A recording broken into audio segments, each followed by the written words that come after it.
Hello everyone, मेरे YouTube channel स्वेच्छा science hub में आपका स्वागत है।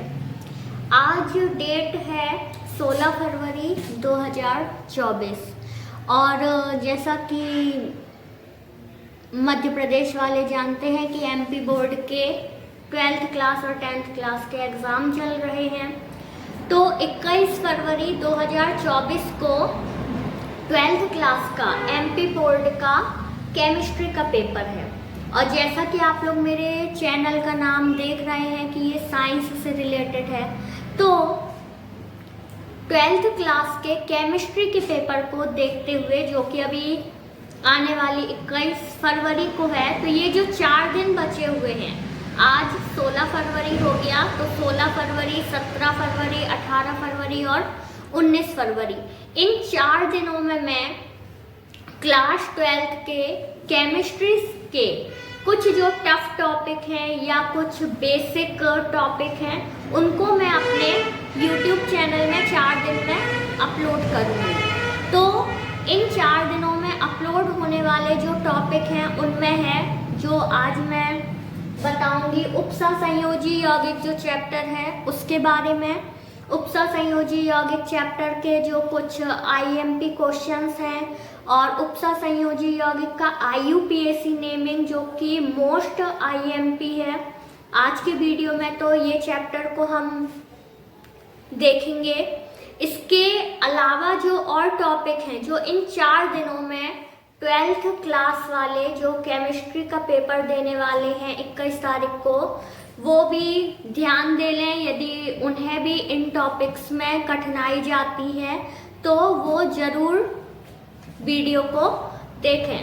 तो इन 4 दिनों में उपसंयोजी यौगिक के अलावा जो और टॉपिक मेरे चैनल में आपको देखने मिलेंगे, उनमें से है एक D ब्लॉक और F ब्लॉक के तत्वों का इलेक्ट्रॉनिक विन्यास।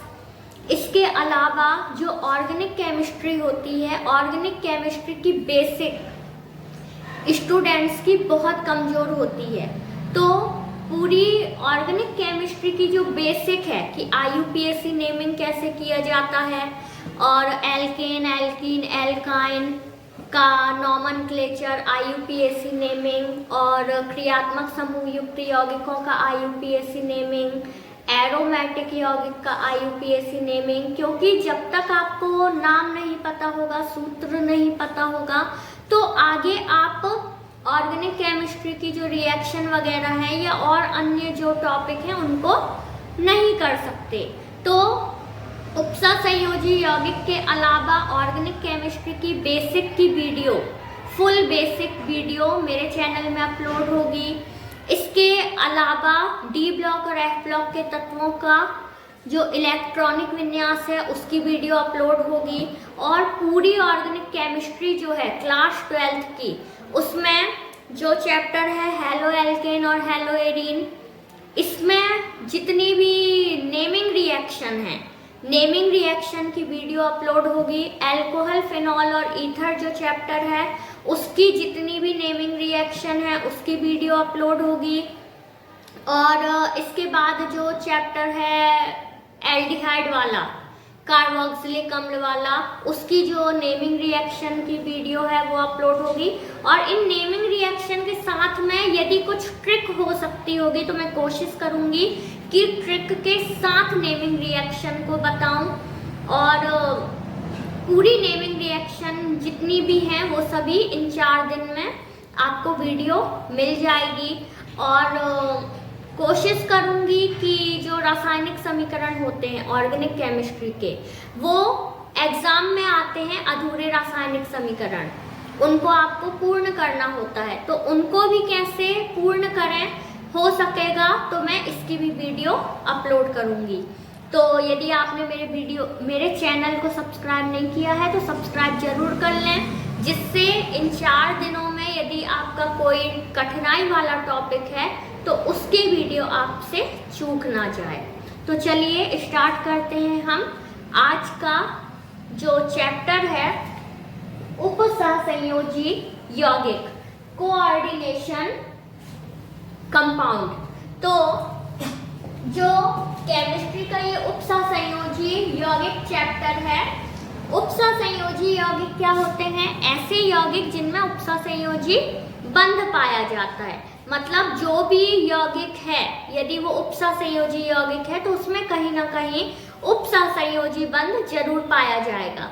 यदि आपको नहीं पता है कि उपसहसंयोजी बंध क्या होता है तो मेरे चैनल पर उपसहसंयोजी बंध, आयनिक बंध, सहसंयोजी बंध की वीडियो एक्टिविटी के साथ अपलोड की गई है, आप चैनल में जाकर देख सकते हैं।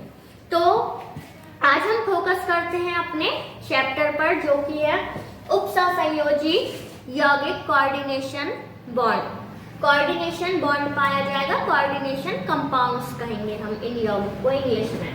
तो यहाँ जैसा कि आप देख रहे हैं,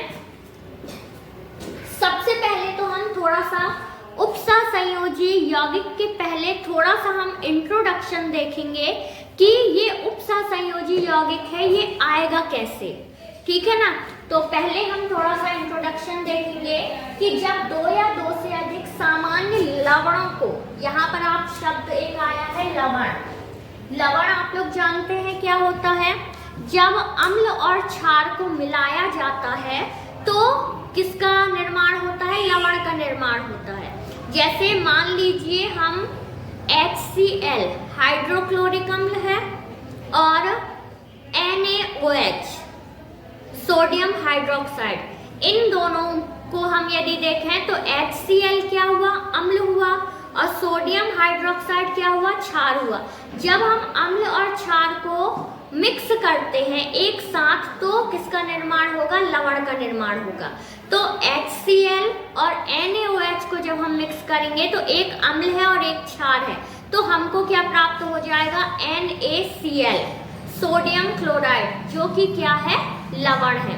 तो लवण शब्द आया इसीलिए मैंने इसके बारे में थोड़ा सा बताया। अब हम आते हैं अपने टॉपिक में वापस।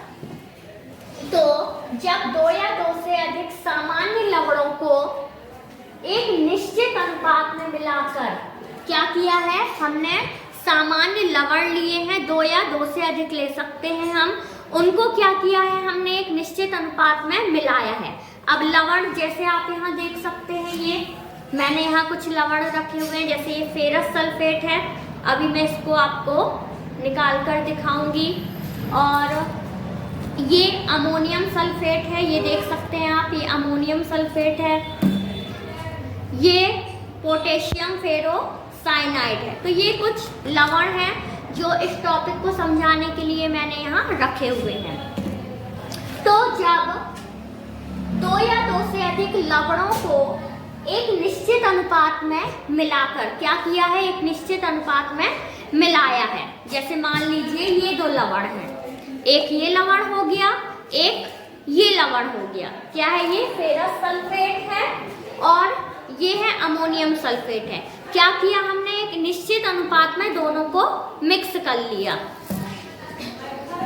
मिलाकर जल में घोलकर पुनः क्रिस्टलन किया जाता है। और फिर क्या किया हमने? जल में घोला और इनका पुनः क्रिस्टलन किया।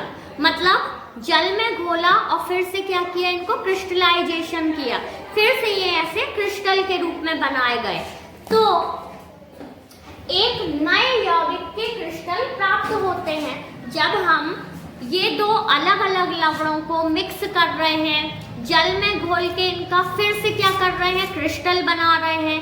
तो क्या होगा? हमें एक नया यौगिक प्राप्त होगा, एक नए यौगिक के क्रिस्टल प्राप्त होते हैं। इस नए यौगिक को योगात्मक यौगिक कहते हैं। जो नया यौगिक प्राप्त होगा उसको हम क्या कहेंगे? योगात्मक यौगिक कहेंगे। देखिए मैं इसको यहाँ पर करके बताती हूँ, थोड़ा जितना पॉसिबल हो सकता है।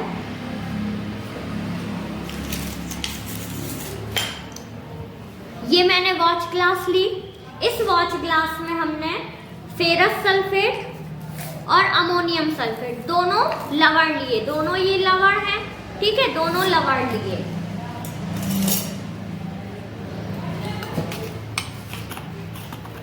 तो ये हमने ले लिया फेरस सल्फेट, ये है फेरस सल्फेट, ये हमने वॉच ग्लास में ले लिया।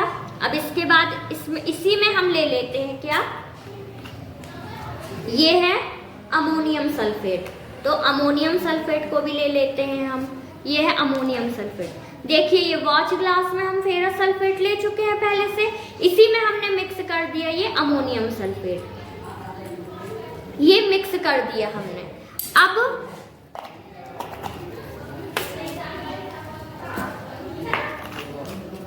क्या कहा जा रहा है कि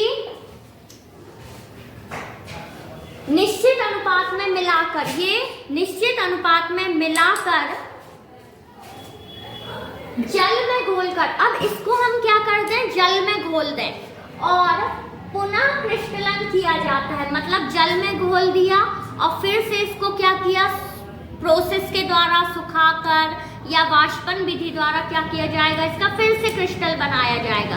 तो देखिए इसमें हम देख रहे हैं कि दो अलग अलग लवण के क्रिस्टल मिक्स हुए हैं, ठीक है। दो अलग अलग यौगिक थे, इनको मिक्स किया, जल में घोला और फिर से क्या किया, इसके क्रिस्टल बनाए गए। तो एक नए यौगिक का निर्माण होता है। इस यौगिक को योगात्मक यौगिक कहते हैं। अब जो ये नया यौगिक बना है, समझ लीजिए, चलिए यही है, ठीक है ना। इसमें क्या है, ये जो मैं वॉच ग्लास ली हूँ, इसमें ये फेरस सल्फेट और ये अमोनियम सल्फेट, दो अलग अलग लवण मिक्स किए गए हैं, तो एक नए यौगिक का निर्माण होता है। इस नए यौगिक को क्या कहेंगे हम, योगात्मक यौगिक कहते हैं। अब इस नए क्रिस्टल की संरचना सामान्य लवण से भिन्न होती है। देखिए अब जो ये नया क्रिस्टल बना है, इसकी संरचना क्या होगी, जो ये सामान्य लवण थे, जैसे ये फेरस सल्फेट था और ये अमोनियम सल्फेट था, तो इससे क्या होगी, ये जो मिक्स किया है ना, क्योंकि हमने दोनों को मिलाकर, तो इसकी जो अब संरचना होगी वो इन दोनों से अलग होगी, ठीक है। अब जो योगात्मक यौगिक हैं, ये दो प्रकार के होते हैं। योगात्मक यौगिक जो अब है वो दो प्रकार के होंगे। पहला है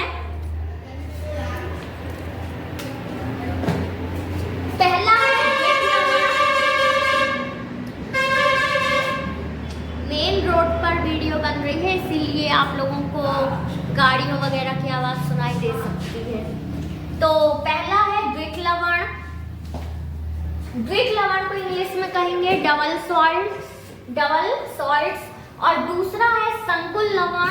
संकुल लवण को इंग्लिश में कहेंगे कॉम्प्लेक्स सॉल्ट्स।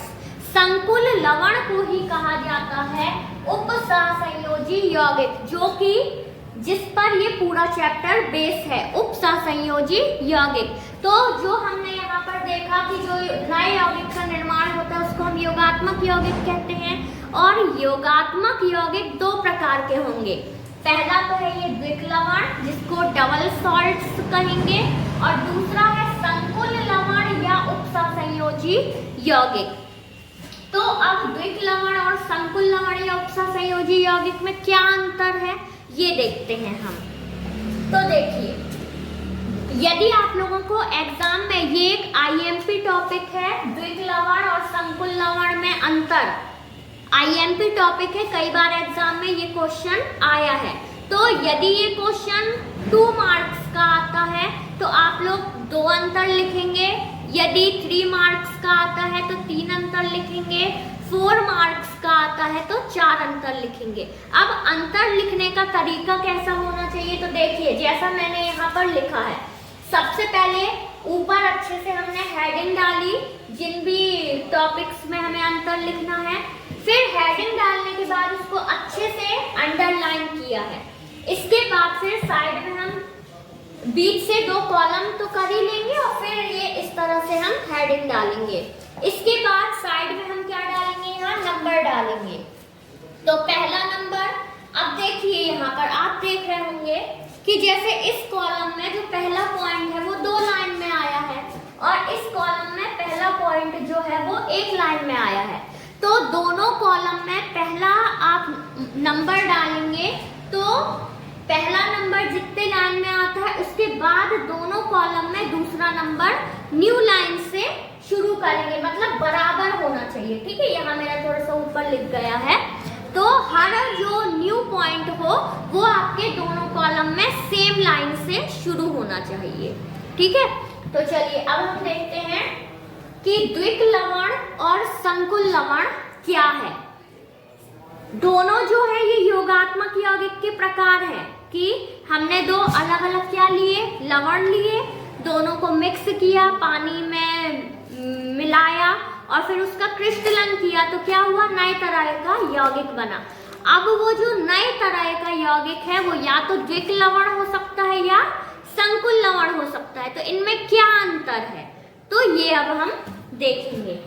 तो सबसे पहले द्विक लवण में पहला पॉइंट है, इन योगात्मक लवणों को जल में विलय करने पर अपने अवयवी घटकों या आयनों में विभक्त हो जाते हैं। क्या मतलब हुआ इसका कि इन योगात्मक लवणों को यदि हम जल में विलय करेंगे, है ना, तो ये अपने अवयवी घटकों या आयनों में विभक्त हो जाते हैं। इसका मतलब क्या है, देखिए ये यहाँ पर अमोनियम सल्फेट है, इसका मैंने नीचे एग्जाम्पल भी लिखा है। अमोनियम सल्फेट NH4 और ये है फेरस सल्फेट FeSO4।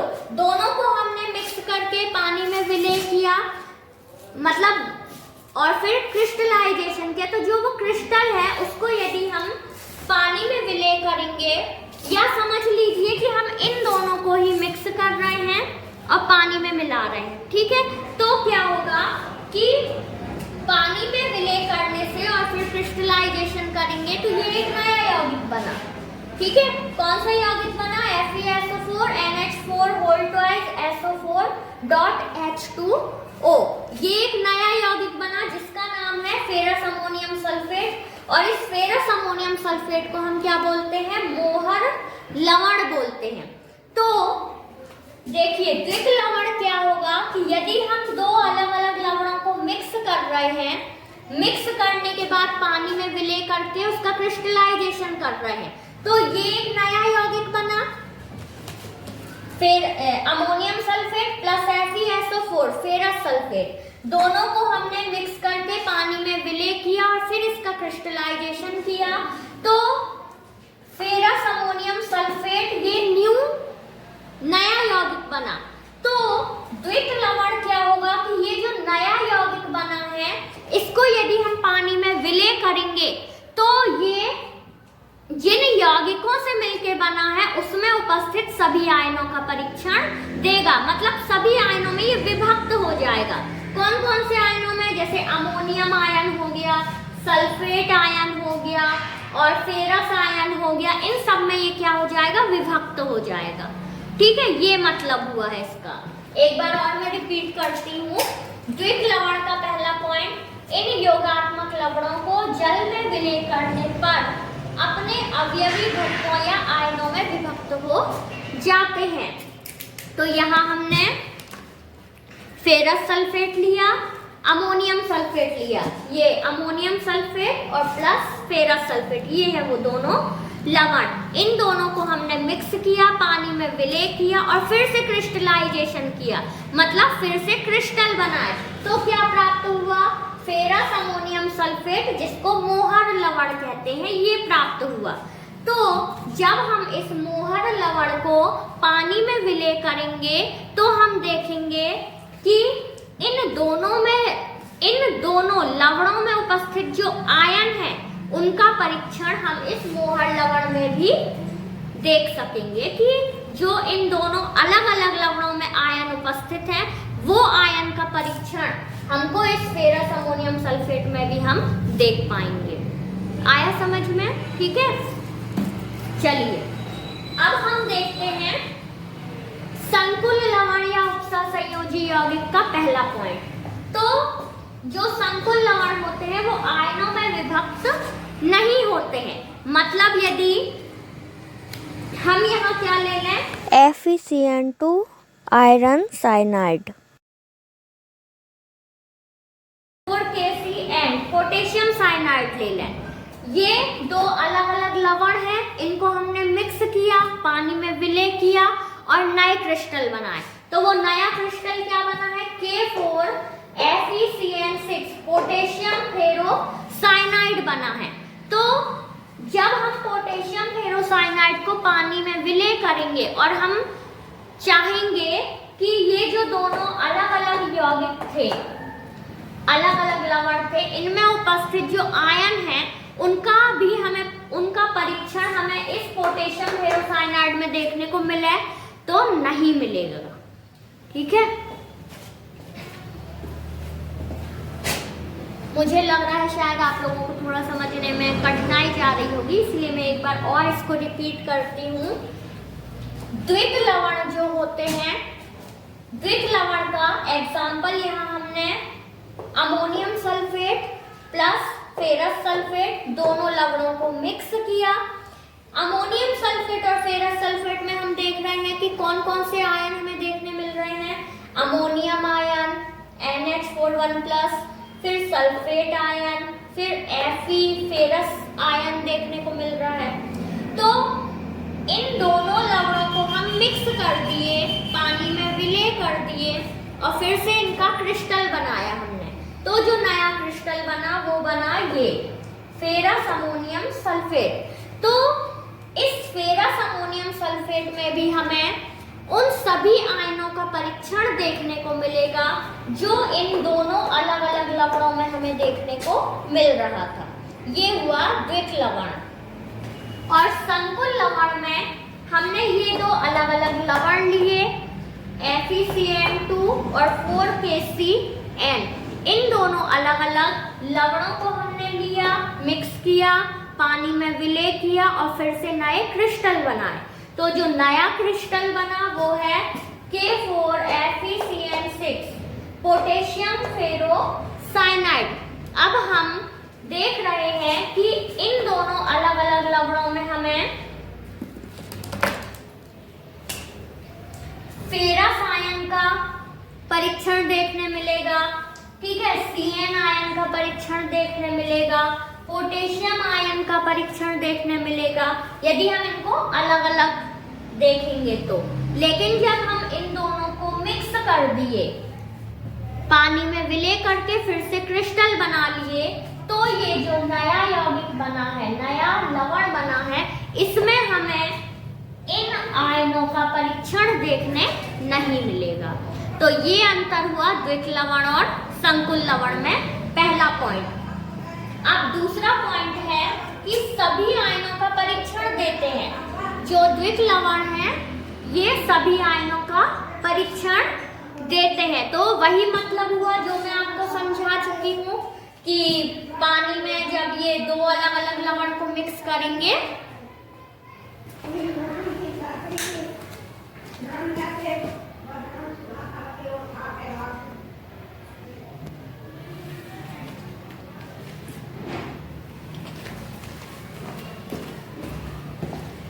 थोड़ा सा शोर हो रहा था इसलिए मैं वीडियो छोड़ के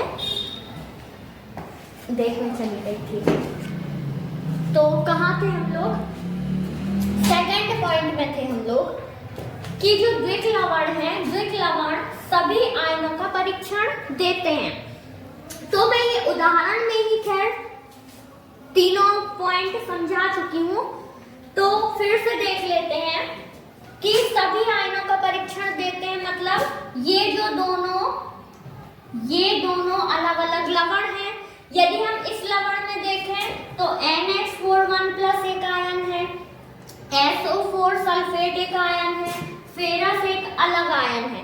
तो जब हम इस लवण का परीक्षण करेंगे तो हमको ये दो आयन देखने मिलेंगे, इस लवण का परीक्षण करेंगे तो हमको ये दो अलग अलग आयन देखने मिलेंगे।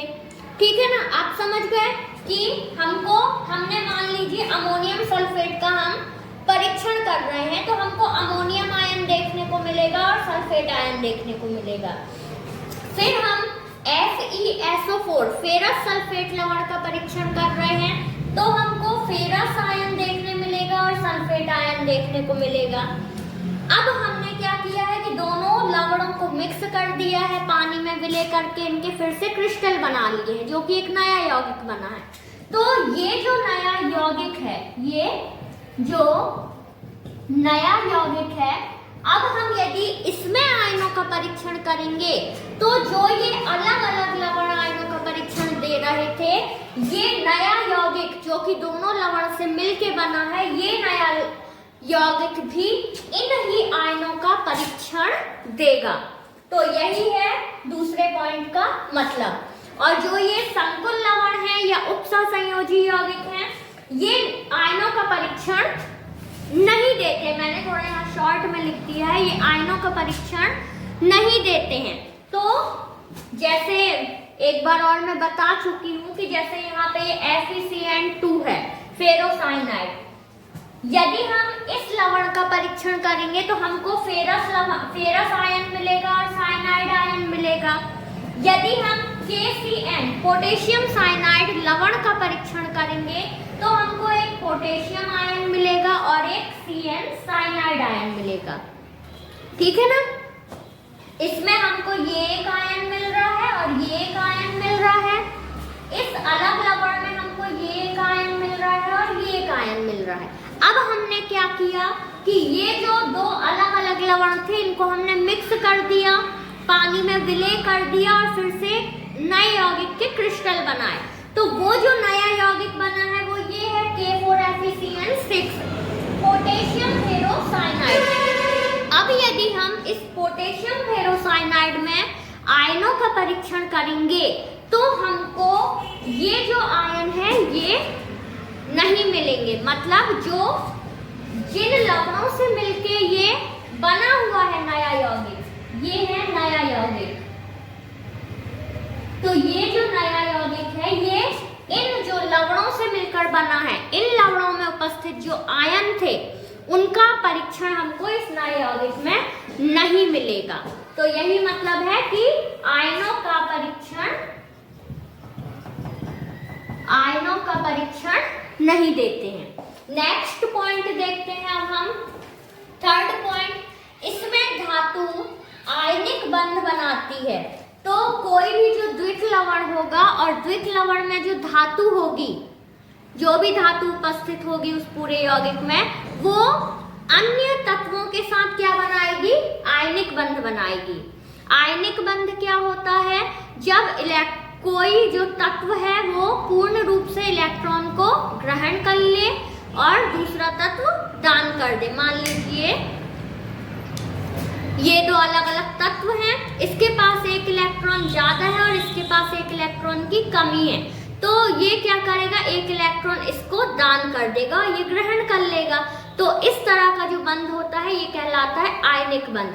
यदि आपको आयनिक बंध नहीं समझ में आया है या नहीं पता है तो मेरे चैनल में आयनिक बंध, सहसंयोजी बंध और उपसहसंयोजी बंध तीनों की एक्टिविटी के द्वारा समझाने की वीडियो डली है, आप चैनल में जाकर देख सकते हैं।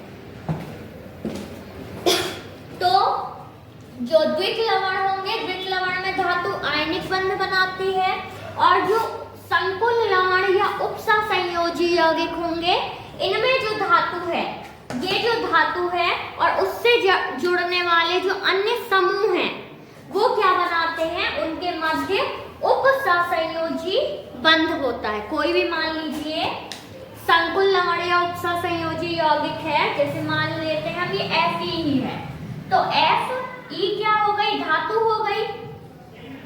Fe क्या हो गई? धातु हो गई। और इससे जुड़ने वाले जो समूह है, समूह क्या हो गए? ये CN हो गए, CN हो गए। तो इनके बीच, धातु और ये समूह के बीच जो बंध होगा ये है क्या? उपसहसंयोजी बंध। जो ये इस तरह के निशान से उपसहसंयोजी बंध को दर्शाया जाता है। तो संकुल लवण या उपसहसंयोजी यौगिक में धातु और उससे जुड़ने वाले समूह के मध्य ये धातु हो गई और ये CN इससे जुड़ने वाले समूह हो गए। तो धातु और समूह के मध्य क्या होता है? उपसहसंयोजी बंध होता है।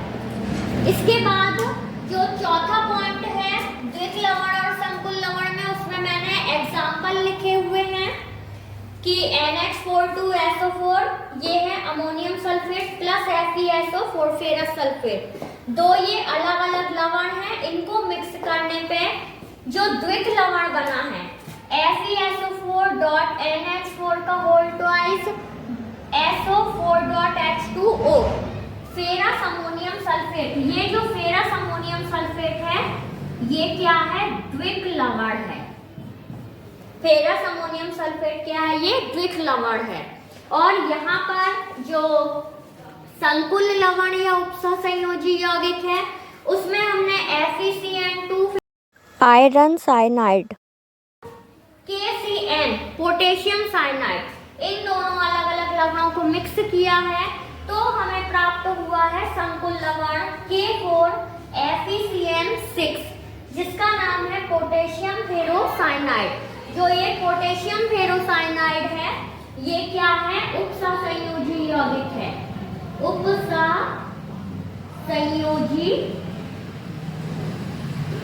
उपसहसंयोजी यौगिक या संकुल लवण है। तो ये थे द्विक लवण और संकुल लवण में अंतर, जो कि मोस्ट इम्पॉर्टेंट क्वेश्चन है और कई बार ये परीक्षाओं में पूछा गया है। तो यदि इसमें अंतर आता है तो अंतर को आप इस तरह से व्यवस्थित लिखें। और यदि किसी टॉपिक में आपको कोई चीज़ समझ में नहीं आती है तो आप कमेंट करके पूछ सकते हैं, मैं आपका नाम मेंशन करके और जो भी दिक्कत है उसको जरूर बताऊंगी। आप लोगों ने वीडियो को पॉज करके ये नोट जरूर कर लिया होगा। तो ये जो चैप्टर है उपसहसंयोजी यौगिक, ये जो वीडियो है इस चैप्टर का ये पार्ट 1 वीडियो है।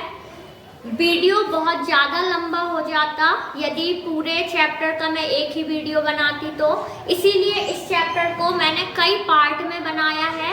तो आप YouTube चैनल पर यदि नहीं मिल रहा है तो YouTube चैनल पर आप जाएं, सर्च बटन दबाएं और वहाँ पर जो वॉइस माइक रहता है उसमें आप सर्च करें स्वेच्छा साइंस हब। स्वेच्छा की कई बार स्पेलिंग मिस्टेक कर देते हैं तो आपको लिखना है SWECHCHA, स्वेच्छा SCIENCE साइंस HUB हब। आप स्वेच्छा साइंस हब टाइप करेंगे या बोलकर सर्च करेंगे तो आपको मेरा इसी तरह एप्रिन वाला एक पिक दिखेगा। तो उसमें यदि आपने मेरे चैनल को सब्सक्राइब नहीं किया है तो सब्सक्राइब कर लीजिएगा। और फिर चैनल को जब आप ओपन करेंगे तो आपको प्लेलिस्ट वाले ऑप्शन पर जाना है और प्लेलिस्ट वाले ऑप्शन पर जाकर आप केमिस्ट्री 11th और 12th की केमिस्ट्री की भी अलग से प्लेलिस्ट बनी हुई है, लेकिन मैं इस चैप्टर की एक अलग से प्लेलिस्ट बना दूंगी जिसमें इस चैप्टर के सभी पार्ट रहेंगे। तो आप पार्ट 1, पार्ट 2, पार्ट 3 करके सभी वीडियो को देख लीजिएगा और नोट्स जरूर बनाइएगा। Thank you for watching.